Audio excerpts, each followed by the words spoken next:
आज फिर मैं अपनी इमेजिनेशन को कागज़ पे बनाने जा रहा हूँ।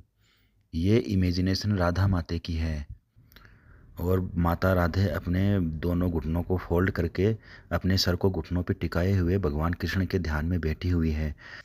और ये स्थिति तब की है जब भगवान कृष्ण ने माता रुक्मिणी से शादी करके चले गए और इधर माता राधे उनके ध्यान में बैठी हुई हैं। और इसकी शुरुआत हम आउटलाइन बनाने से करते हैं। सबसे पहले हम आउटलाइन बनाएंगे जो डिसाइड करेगी कि राधा माता की पोजीशन कैसी होगी और उनके हाथों की पोजीशन कैसी होगी, उनके सर की पोजीशन कैसी होगी और उनके पैरों की पोजीशन कैसी होगी। पोजीशन में वही हमने डिसाइड किया कि उनके दोनों घुटने ऊपर रहेंगे, मुड़े हुए रहेंगे और उनका एक हाथ उनके घुटनों की तरफ होगा और एक हाथ नीचे होगा और वो उदास बैठी रहेंगी अपने एक घुटने पे सर रख के। तो स्टार्टिंग में रफली ही पेंसिल से मार्क करके इस पोजीशन को मैंने बनाया है जिससे डिसाइड हो सके कि क्या रियल में ये पोजीशन अच्छी लगेगी। और ऐसा मैं इसलिए भी करता हूँ ताकि अपनी छवि है वो एक अच्छे प्रोपोर्शन में बने। मतलब कि जितने बड़े हाथ होने चाहिए हाथ उतने ही साइज़ में हो, चेहरा जिस साइज़ में होना चाहिए वो उस साइज़ में ही हो। क्योंकि कभी-कभी हमारे साथ ऐसा होता है कि हम चेहरा बनाते हैं फिर हाथ बनाने जाते हैं, हाथ छोटे बन जाते हैं, एक आँख बड़ी बन जाती है, दूसरी छोटी बन जाती है, चेहरा बड़ा रह जाता है, हाथ छोटे रह जाते हैं या शरीर छोटा बन जाता है, हम चेहरा बड़ा बन जाता है।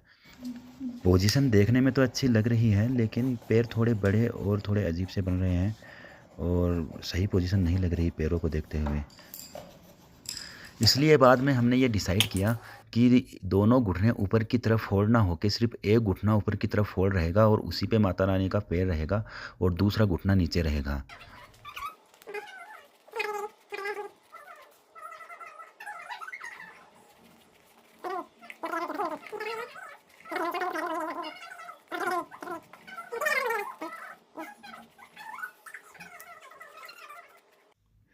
तो गाइस फाइनल पोजीशन हमने ये डिसाइड की है और ये जो चित्र बनेगा कुछ ऐसे बनेगा।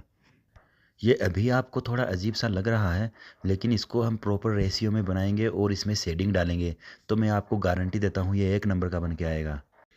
शुरुआत हम चेहरे से करते हैं और चेहरे को हम अच्छा बनाते हैं और एक प्रॉपर रेशियो में बनाते हैं। इसके आँख, कान, नाक, होंठ सबको सही करते हैं और इसको प्रॉपर शेडिंग देते हैं। थोड़ा हाथों को प्रॉपर तरीके से बनाते हैं और उंगलियों की पोजीशन डिसाइड करते हैं।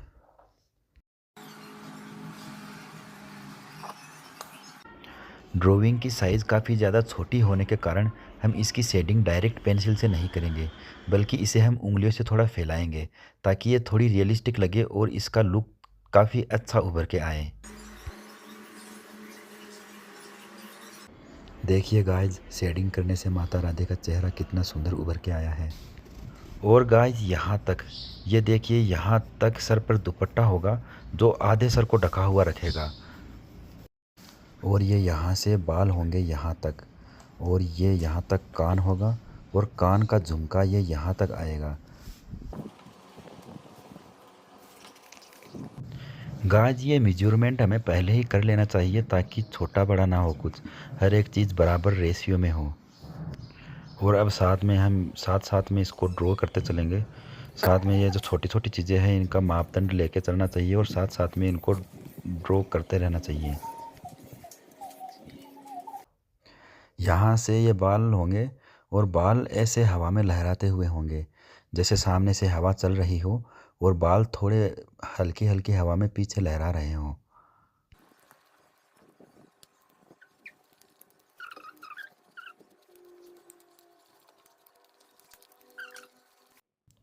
और हाथों में इस तरह से चूड़ियाँ होंगी जिसकी मैं ये शेडिंग कर रहा हूँ। ऊपर ऊपर हल्की शेडिंग होगी बल्कि नीचे डार्क शेडिंग होगी जिससे ये थोड़ा रियलिस्टिक लगे। और चूड़ियों को थोड़ा और रियलिस्टिक बनाने के लिए थोड़ा ऊपर से घुमा के लाइन खींचेंगे जिससे चूड़ियाँ गोल नज़र आएँ। तो गाइज ये लुक मेरे हिसाब से तो काफ़ी अच्छा उभर के आ रहा है लेकिन इसमें थोड़ी सी गड़बड़ हो गई है। इसमें ऊपर के हिस्से के कंपैरिजन में नीचे के हिस्से की चौड़ाई काफ़ी ज़्यादा छोटी रह गई है। इसलिए हम इसको बराबर रेशियो में करेंगे और अच्छी तरीके से बनाएंगे। माथे का श्रृंगार मैं ज़्यादा नहीं बना रहा हूँ। माथे पे एक छोटी सी बिंदिया होगी और सर पे सिर्फ एक सफ़ेद चंदन से तिलक होगा। क्योंकि ऐसा कहते हैं कि भगवान कृष्ण के जाने के बाद माता राधे के श्रृंगार फीके पड़ गए थे, इसलिए श्रृंगार मैं हल्का ही रखूँगा।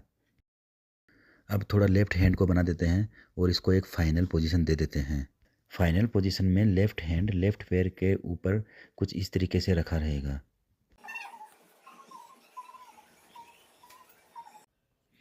और ये दुपट्टा भी ऐसे हाथ के नीचे से होके और दूसरे हाथ के भी नीचे रहेगा, ना कि ऊपर। और ये बाल काफ़ी लंबे होंगे और थोड़े थोड़े घुंघरालू टाइप नीचे ऐसे घूमे हुए रहेंगे और यहाँ नीचे यहाँ तक रहेंगे, ऐसे कुछ ऐसे रहेंगे बाल। और बाल बनाने की टेक्निक बिल्कुल सिंपल है। आप इस तरीके से पेंसिल घुमाते रहिए, बीच बीच में डार्क रखिए और लाइट लास्ट में थोड़ा लाइट डार्क रखिए।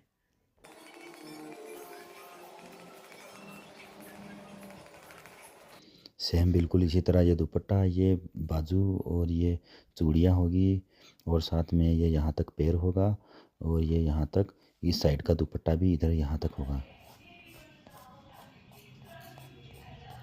ये पहले मैंने ध्यान नहीं दिया था कि दूसरे हाथ के कुर्ते की बाजू आगे तक है, तो इस कुर्ते के बाजू को भी वहाँ से मिटा के आगे तक रखूँगा और ये शेडिंग स्टार्ट करूँगा।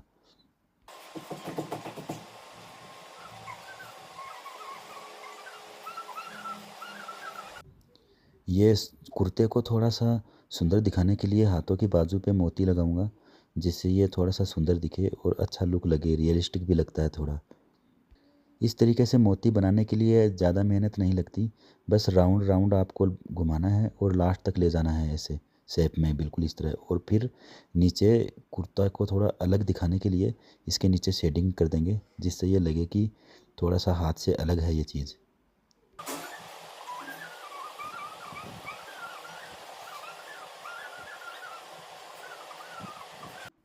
और यहाँ पर मैं शेडिंग के लिए कागज़ का इस्तेमाल कर रहा हूँ, क्योंकि यहाँ पर शार्प शेडिंग की ज़रूरत है। क्योंकि कुर्ता जब सलवटें देता है तो उसमें शार्प शेडिंग होती है। और साथ में मैं डार्क पेंसिल भी लगा रहा हूँ ताकि ये कुर्ते की शेडिंग रियलिस्टिक लगे।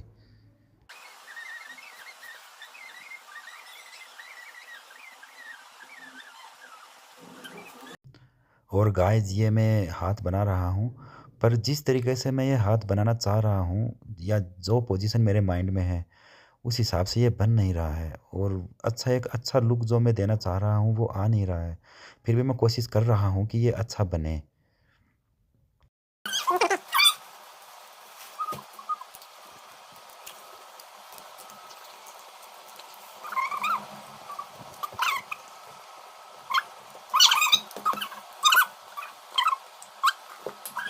और सेम गाइस दूसरे हाथ की भी मैं चूड़ियाँ बना रहा हूँ और इसमें वही लाइन को थोड़ा राउंड रखना है और ऊपर ऊपर लाइट शेडिंग और नीचे नीचे डार्क शेडिंग, जिससे कि ये अच्छी रियलिस्टिक चूड़ी लगे।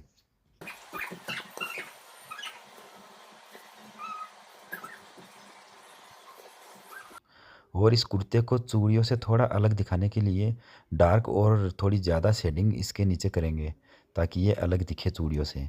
और सेम इस बाजू में भी हम थोड़ी मोती की डिज़ाइन बनाएंगे और ये बिल्कुल मुश्किल नहीं है, बस राउंड राउंड आपको घुमाना है और लास्ट तक ऐसे घुमाते रहना है। ये देखो बाजू कितनी सुंदर लग रही है दोनों। गाइस इस लुक को थोड़ा और अट्रैक्टिव बनाने के लिए ये माता जी की चुनरी पर भी मैं हल्के हल्के मोतियों की डिज़ाइन रखूँगा।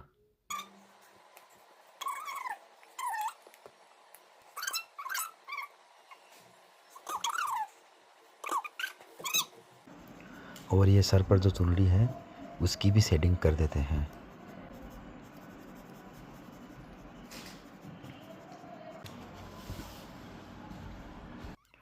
और अब इसको फाइनली कंप्लीट करने के लिए इसमें नीचे भी शेडिंग करते हैं और ये शेडिंग थोड़ा जल्दीबाजी में ऐसे ही निपटाऊंगा मैं।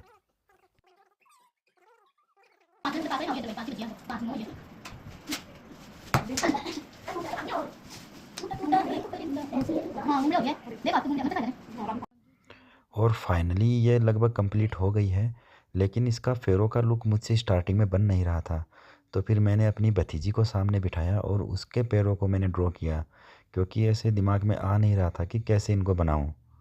और इस तरीके से कुछ पेड़ की डालियां और पेड़ के पत्ते बनाने की कोशिश कर रहा हूं मैं, ताकि ये थोड़ी सी ओवरऑल ड्राइंग सुंदर लगे। तो गाइस आज का वीडियो तो मैं यहीं तक समाप्त रखूँगा और आप मुझे ये ड्राइंग के बारे में बताइए कि ये आपको कैसी लगी और इसमें मैं क्या और इम्प्रूव कर सकता हूँ।